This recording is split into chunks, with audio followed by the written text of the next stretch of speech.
न कर्मणा न प्रजया धनेन त्यागेनैके अमृतत्वमानशो परेण नाकं निहितं गुहायां विप्राजते यद्यतयो विशन्ति वेदान्त विज्ञान सुनिश्चितार्थाः संन्यास योगाद्यतय शुद्ध सत्त्वाः ते ब्रह्मलोके तु परान्त काले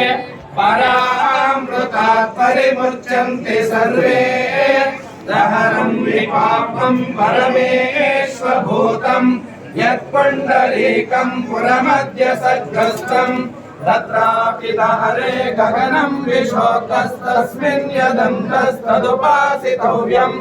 यो वेदादौ स्वरप्रोक्तो वेदान्ते च प्रतिष्ठितः तस्य प्रकृतिरेकस्य यत्परः स महेश्वरः ॐ श्री गुरुवे महागुरुवे शान्तिकला गुरुवे शिवात्मविद्या गुरुवे